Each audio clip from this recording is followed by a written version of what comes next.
Hello दोस्तों, welcome to Study Kudos channel. और आज की टेस्ट सीरीज पहले की तरह इसमें भी 150 क्वेश्चन दिए जाएंगे दो पार्ट्स में।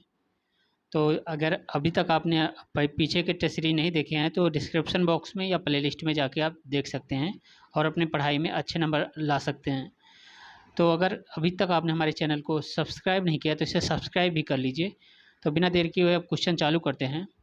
तो प्रश्न नंबर 1 कह रहा है, शतपथ ब्राह्मण किससे जुड़े थे? तो इसका सही आंसर है ऑप्शन डी, यजुर्वेद से। तो प्रश्न नंबर 2, वैशेषिक दर्शन शाखा के रचनाकार कौन हैं? तो इसका सही ऑप्शन है ऑप्शन बी, कजाद या उलूक। प्रश्न नंबर 3, जैन धर्म के अंतिम या 24वें तीर्थंकर और इस धर्म के वास्तविक संस्थापक महावीर का प्रतीक है, महावीर जी का प्रतीक क्या है? तो इसका सही ऑप्शन है ऑप्शन सी, सिंह। तो प्रश्न नंबर 4, निम्बार्क संप्रदाय किस धर्म से संबंधित है?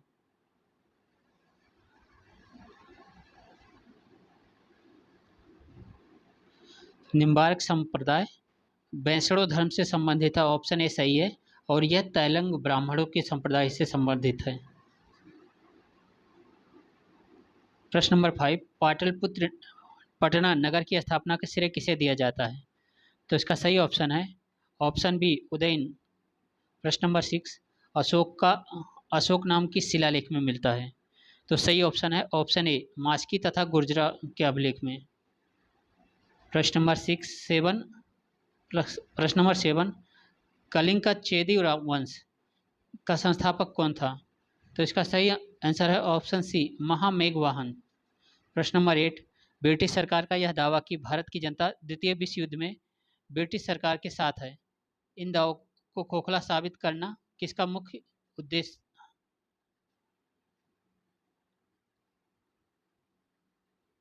तो इसका सही ऑप्शन है ऑप्शन सी, व्यक्तिगत सत्याग्रह का। व्यक्तिगत सत्याग्रह 1940 में चालू हुआ था।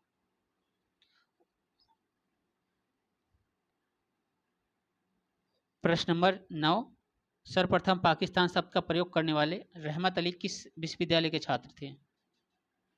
तो इसका सही ऑप्शन है ऑप्शन सी, ऑक्सफोर्ड विश्वविद्यालय के। प्रश्न नंबर 10, द्वितीय सविनय अवज्ञा आंदोलन की शुरुआत कब हुई? तो इसका सही ऑप्शन है ऑप्शन ए, 3 जनवरी 1932 को।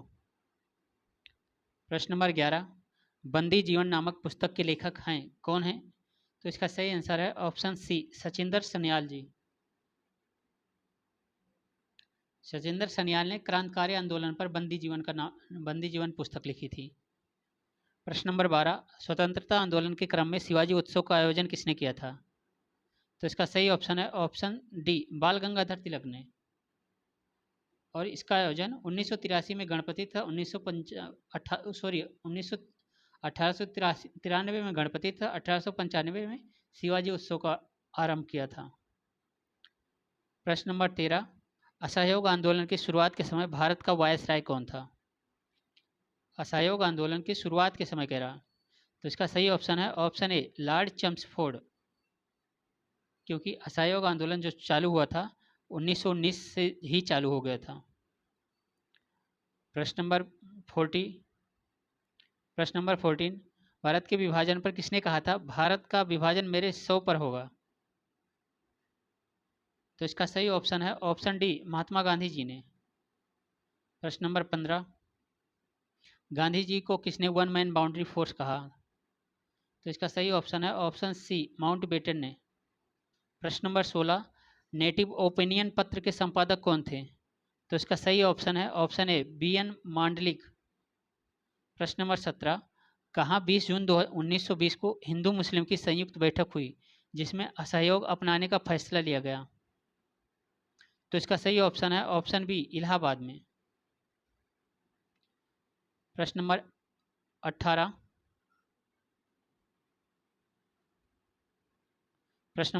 इनमें से किसने तीनों गोलमेज सम्मेलनों में भाग लिया था? तो इसका सही ऑप्शन है option B, BR Ambedkar ji ने। प्रश्न नंबर 19, किस व्यक्ति ने 30 मई 1919 को अपना नाइटहुड का अलंकरण भारत सरकार को लौटा दिया था? तो सही ऑप्शन है ऑप्शन सी, रविंद्रनाथ टैगोर जी ने। प्रश्न नंबर 20, अक्टूबर 1920 में भारतीय कम्युनिस्ट पार्टी की स्थापना के लिए ताशकंद में एक एकत्र हुए भारतीयों के समूह के मुखिया निम्नलिखित में से कौन थे? तो सही ऑप्शन है option A, M N Roy ji. प्रश्न नंबर 21, किस अधिनियम के अंतर्गत लड़कियों और लड़कों के विवाह की न्यूनतम आयु क्रमशः 14 वर्ष और 18 वर्ष कर दिया गया? तो इसका सही ऑप्शन है option C, Sarda Act. Harbilas Sarda के प्रयासों द्वारा शारदा एक्ट पास हुआ और ये एक्ट 1929 में पास हुआ था। प्रश्न नंबर 22, निम्नलिखित में से कौन सा एक सही कालानुक्रम है? तो इसका सही आंसर है ऑप्शन बी, शंकराचार्य, रामानुज और चैतन्य। शंकराचार्य का जन्म 788 ईस्वी में, रामानुज का जन्म 1018 ईस्वी में तथा चैतन्य का जन्म 1486 ईस्वी में हुआ था। प्रश्न नंबर 23, अकबर ने इबादत खाना की स्थापना करवाया था? तो अकबर ने इबादत खाना की स्थापना फतेहपुर सीकरी में 1575 ईस्वी में करवाया था। ऑप्शन ए सही है। प्रश्न नंबर 24, किसके उपरांत अकबर ने सुल्तान आदिल उपाधि धारण की थी? तो सही ऑप्शन है ऑप्शन बी, महजर जारी करने के बाद।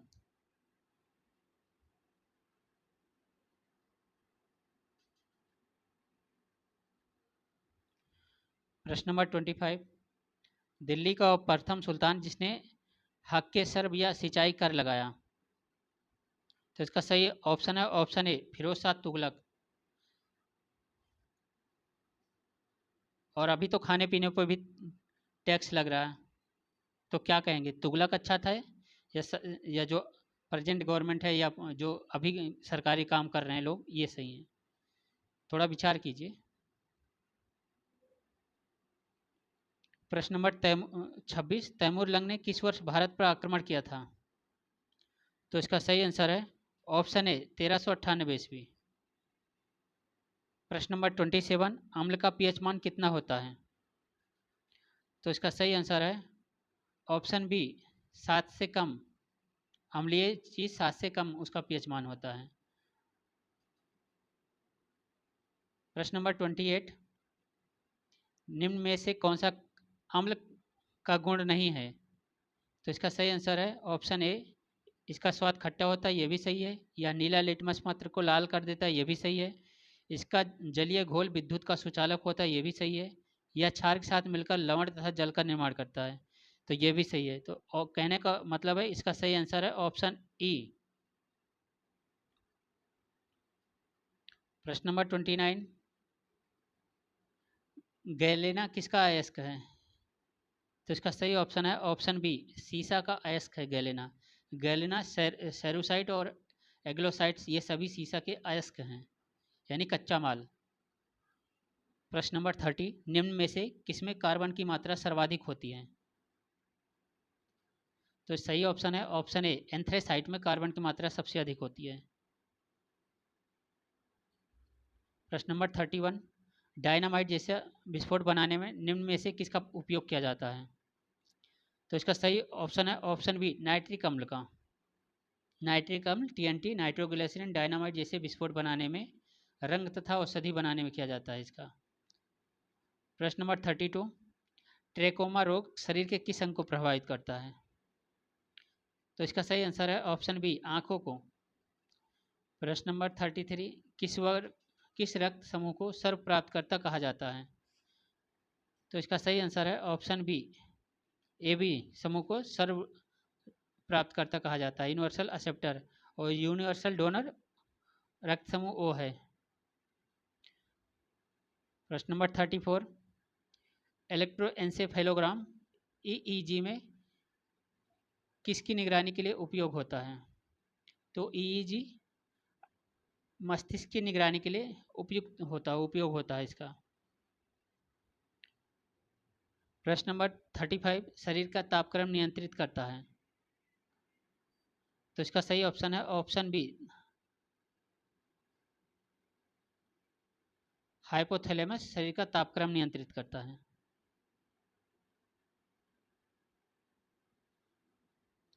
प्रश्न नंबर 36, सही कथन चुनिए।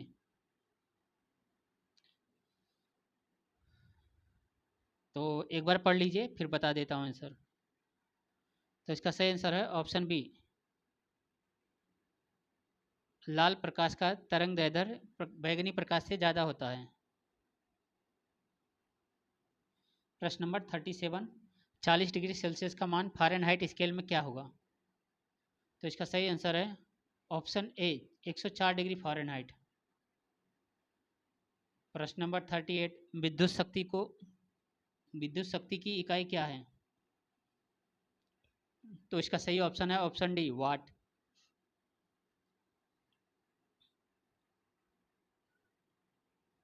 प्रश्न नंबर 39, विद्युत मोटर में क्या होता है, कौन सी क्रिया होती है? तो इसका सही ऑप्शन है ऑप्शन सी, विद्युत मोटर में विद्युत ऊर्जा को यांत्रिक ऊर्जा में बदला जाता है। प्रश्न नंबर 40, मानव शरीर में लगभग कितना पानी होता है? तो पीछे वाली टेस्ट सीरीज में एक दिन बताया था मैंने कि मानव शरीर में लगभग 70% पानी होता है, और ये तो सब नॉर्मल सी लोग जानते हैं। तो इसका लगभग 70% ही पानी होता है, ऑप्शन ए सही है। प्रश्न नंबर 41, किस हार्मोन की सुई लगाकर गाय और भैंस के थनों में दूध उतारा जाता है? तो इसका सही ऑप्शन है ऑप्शन बी, ऑक्सीटोसिन, जो कि उनके लिए जहर भी है। दूध तो उतार देते हैं लेकिन उनके लिए जहर है। प्रश्न नंबर 42, लाल रक्त कण से संबंधित कौन सा तथ्य गलत है?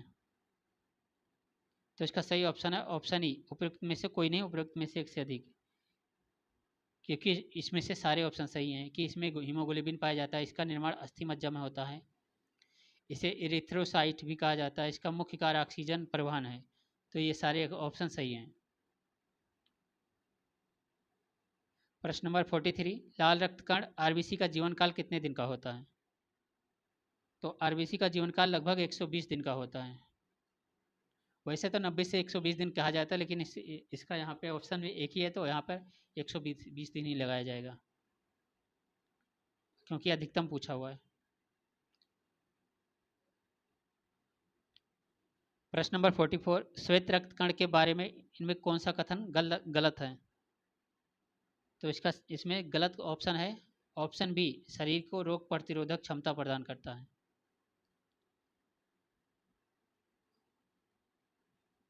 एक बार फिर से सुन लीजिए इसका आंसर, क्योंकि इसका आंसर ऑप्शन ए है, क्योंकि इसमें केंद्रक नहीं पाया जाता, और यही तो है श्वेत रक्त कण जो शरीर को रोग प्रतिरोधक क्षमता प्रदान करते हैं, और इसे ल्यूकोसाइट भी कहा जाता है।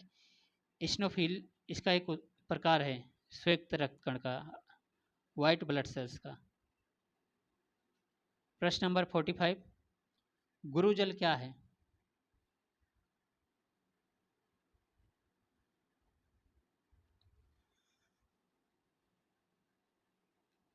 तो इसका सही ऑप्शन है option B, oxygen plus heavy hydrogen गुरुजल होता है। प्रश्न नंबर 46, किसने भारी पानी की खोज की?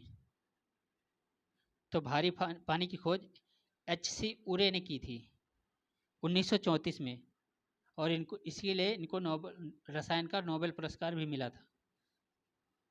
प्रश्न नंबर 47, सबसे भारी वस्तु कौन सी है? तो दिए गए ऑप्शन में सबसे भारी वस्तु है ओसमियम। ओसमियम इस प्लेनेट पे ज्ञात धातुओं में सबसे भारी धातु है, क्योंकि ओसेमियम प्लेटिनियम समूह की 6 धातुओं में से एक है, और इनमें सबसे अधिक दुष्प्राय है। प्रश्न नंबर 48, सबसे हल्का धातु कौन सा है? वहाँ सबसे भारी, यहाँ सबसे हल्का। तो सबसे हल्का धातु है लिथियम। लिथियम एक रासायनिक तत्व है जो बैटरियों में प्रयोग नहीं होता, वही वाला लिथियम की बात कर रहे हैं यहाँ। तो नेक्स्ट क्वेश्चन, प्रश्न नंबर 49, निम्नलिखित में से किस पर्वत श्रेणी का विस्तार केवल एक राज्य तक सीमित है? तो इसका सही आंसर है ऑप्शन बी, अजंता का, केवल मध्य प्रदेश में, सॉरी उत्तर मध्य महाराष्ट्र में है। पश्चिम भारत में स्थित गुफाएं गुप्तकालीन भित्ति चित्रकारी के लिए यह भी प्रसिद्ध है। तो अगर अभी तक आप हमारे चैनल को लाइक या सब्सक्राइब नहीं किए हैं तो इसे सब्सक्राइब जरूर कर लीजिए, और लाइक नहीं किया तो एक बार लाइक जरूर कर दीजिए। अपने फ्रेंड सर्कल के साथ इसे शेयर करना मत भूलें, ताकि इसका जो मोटो है कि अधिक से अधिक लोगों तक इसका फ़ायदा पहुंच सके वो ज़रूर हो। प्रश्न नंबर 50, निम्नलिखित में से कौन सबसे प्राचीन पर्वत है? तो इसका सही ऑप्शन है ऑप्शन ए अरावली पर्वत। प्रश्न नंबर 51, सह्याद्री पर्वत स्थित है, कहाँ पे स्थित है सह्याद्री पर्वत? तो इसका सही आंसर है ऑप्शन डी महाराष्ट्र में। जो पश्चिमी घाट के पर्वत है, महाराष्ट्र का हिस्सा, महाराष्ट्र में सह्याद्री पर्वत है वो। प्रश्न नंबर 52, कुल्लू घाटी जिन पर्वत श्रेणियों के बीच अवस्थित है वह है? तो वह ऑप्शन सी धौलाधार तथा पीर पंजाल है। धौलाधार तथा पीर पंजाल के बीच कुल्लू घाटी स्थित है। प्रश्न नंबर 53, पूर्वी और पश्चिमी घाट कहाँ मिलते हैं? तो पूर्वी और पश्चिमी घाट, ये तो बड़ा मुश्किल क्वेश्चन है। अगर नहीं मुश्किल है तो आप कमेंट में ज़रूर बताइएगा। तो इसका सही आंसर है ऑप्शन डी नीलगिरी पहाड़ी पर पूर्वी और पश्चिमी घाट का मिलान होता है। प्रश्न नंबर 54, भारत का पूर्वी समुद्री तट किस नाम से जाना जाता है? तो इसका सही आंसर है पूर्वी तट, समुद्री तट की बात कर रहा है। तो इसका सही है आंसर ऑप्शन डी कोरोमंडल तट। क्या कोंकण तट? नहीं, गलत है। प्रश्न नंबर 55, अरब सागर में स्थित भारतीय द्वीपों का सर्वाधिक महत्वपूर्ण विशेषता क्या है? तो इसका सही आंसर है ऑप्शन बी वे सभी प्रवाल उद्गम के हैं। वे सभी प्रवाल उद्गम के हैं, जो छोटे छोटे द्वीप दिखाई देते हैं, चाहे दमन द्वीप में हो या आपका चाहे आगे जाके लक्षद्वीप हो। प्रश्न नंबर 56, भारत और चीन के बीच सीमा रेखा कहलाती है? तो भारत चीन के बीच सीमा रेखा कौन सी है? तो यहाँ पर कन्फ्यूजन ना करो, यहाँ पे ऑप्शन ए सही है, मैकमोहन रेखा भारत और चीन के बीच सीमा रेखा कहलाती है। प्रश्न नंबर 57, वर्ष 2011 की जनगणना के अनुसार न्यूनतम जन घनत्व वाला राज्य कौन सा है? तो इसका सही ऑप्शन है ऑप्शन ए अरुणाचल प्रदेश। प्रश्न नंबर 58, वर्ष 2011 की जनगणना के अनुसार देश में कुल जनसंख्या में ग्रामीण जनसंख्या का प्रतिशत कितना है? तो इसका सही ऑप्शन है ऑप्शन बी 68.8%। प्रश्न नंबर 59, भारत में वर्ष 2011 की जनगणना के अनुसार किस धर्म के लोगों में सर्वाधिक शिशु लिंगानुपात है? तो इसका सही ऑप्शन है ऑप्शन सी ईसाई। प्रश्न नंबर 60, अमरकंटक से कौन सी नदी निकलती है? तो सही ऑप्शन है इसका ऑप्शन सी नर्मदा नदी अमरकंटक पहाड़ी से निकलती है। प्रश्न नंबर 61, आर्थिक समीक्षा 2020-21 के अनुसार देश का प्रति व्यक्ति निवल राष्ट्रीय आय चालू कीमतों पर 2020-21 था, कितना था? तो इसका सही ऑप्शन है ऑप्शन बी 1,26,968 रुपये। प्रश्न नंबर 62, वर्ष 2020-21 के अंतिम अनुमानों के मुताबिक प्रचलित कीमतों पर प्रति व्यक्ति आय रहना अनुमानित है। तो सही ऑप्शन है इसका ऑप्शन डी 1,28,859 रुपये। प्रश्न नंबर 63, अप्रैल 2020 की तुलना में अप्रैल 2021 में आयतों में कितनी % वृद्धि या गिरावट दर्ज की गई? तो सही ऑप्शन है ऑप्शन बी 167% के लगभग वृद्धि दर्ज की गई। पॉजिटिव है तो वृद्धि, माइनस है तो गिरावट होती है। प्रश्न नंबर 64, भारत वन रिपोर्ट 2019 के अनुसार देश के कुल भौगोलिक क्षेत्र का कितना % वन आवरण है? तो सही ऑप्शन है ऑप्शन ए 21.67%।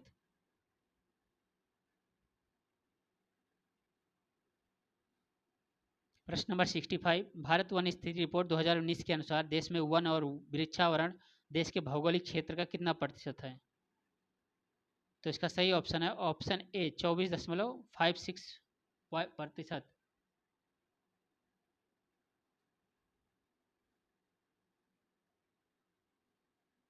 प्रश्न नंबर 66, ब्याज भुगतान का विषय है कौन सा? तो इसका सही ऑप्शन है ऑप्शन ए पूंजीगत व्यय ब्याज भुगतान का विषय है।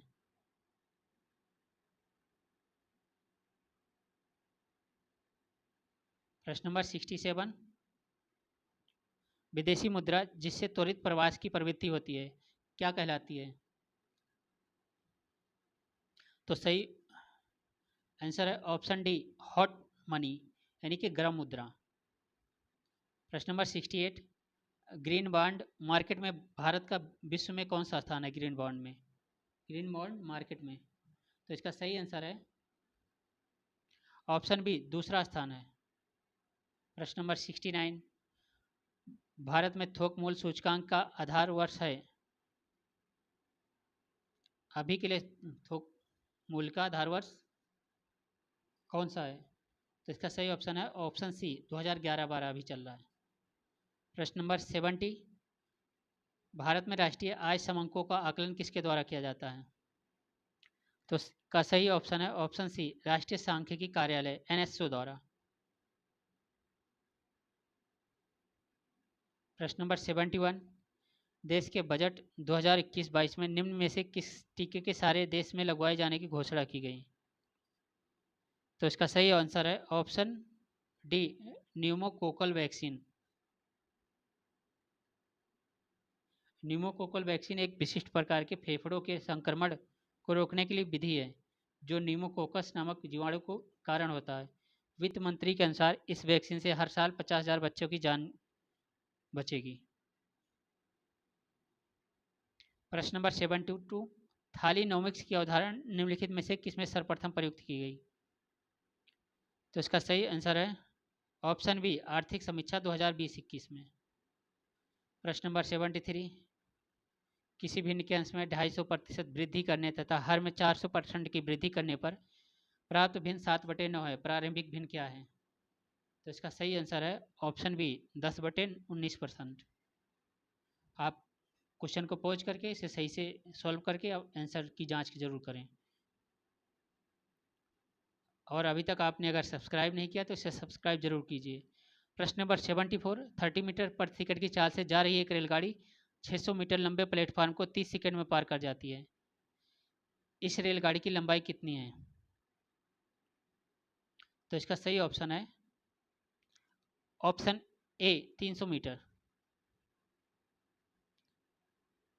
प्रश्न नंबर 75, यदि किसी बेलन की त्रिज्या एवं ऊंचाई में से प्रत्येक को 10% बढ़ा दिया गया हो तब उसके आयतन में कितने प्रतिशत की वृद्धि होगी?